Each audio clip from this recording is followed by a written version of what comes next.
Hi there, Pete Colby from Pragmatism. Hope you're well. It's been a really interesting morning this morning because it's been my daughter Millie's first day at junior school. Obviously quite a momentous moment for us all. And here's the compulsory first day at school picture that you see across social media. And before you say it, I know she's cute, but hey, look at her dad.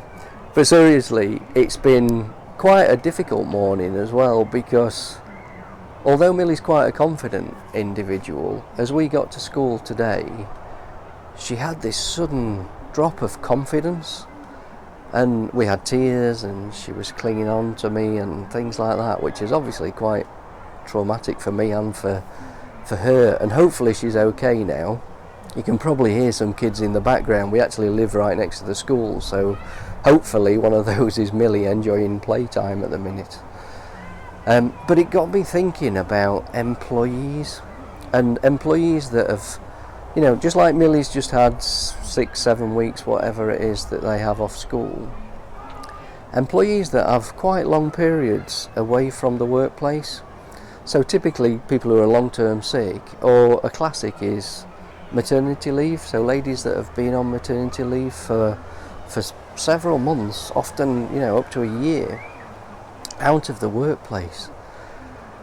And I've seen it so many times, the drop in confidence that people can have when they return back to the workplace.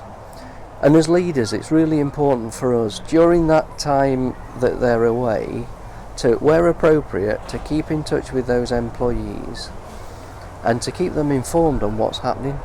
So leavers in the team, new developments in the organisation, etc., is really useful for people to know when they're on either maternity leave or if they're off sick, if that's appropriate.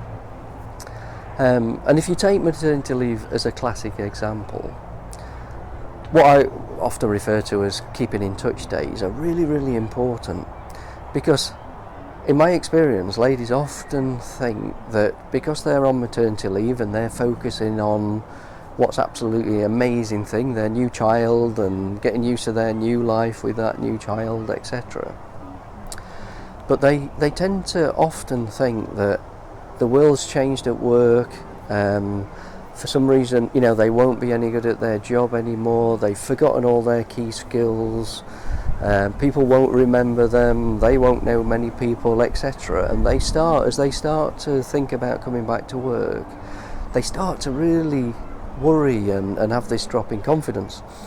And these keep in touch days are really, really important, where you can invite the lady in, or a person who's been off long-term sick or whatever, and they start integrating them back into the workplace. So when I've done keep in touch days with members of my team, for example, that have been on maternity leave, to invite them into team meetings and to introduce them to new people, and often to make them realise that although they think the world's changed, there's so many things that are still the same, and it starts to give them that sense of comfort that actually returning to work is not going to be as difficult as they perceive. But also understanding that it is going to have a level of difficulty, so thinking about how you integrate them back into the workplace on a little bit of a phased process. So not dropping them straight into a really difficult meeting where they don't know anybody and they don't know the subject, etc., probably wouldn't be the best thing. So I think if leaders can just give that thought to how people are thinking, that drop in confidence that's often very natural, it really, really does help that employee to integrate back into the workplace far more effectively, and it gives you a much better result for them and for the business. So hope that's helpful. If you need any help regarding things like employees returning to work or anything else to do with people, leading people, then by all means, as ever, give us a call and we'll be happy to help. Okay, so see you soon. Take care.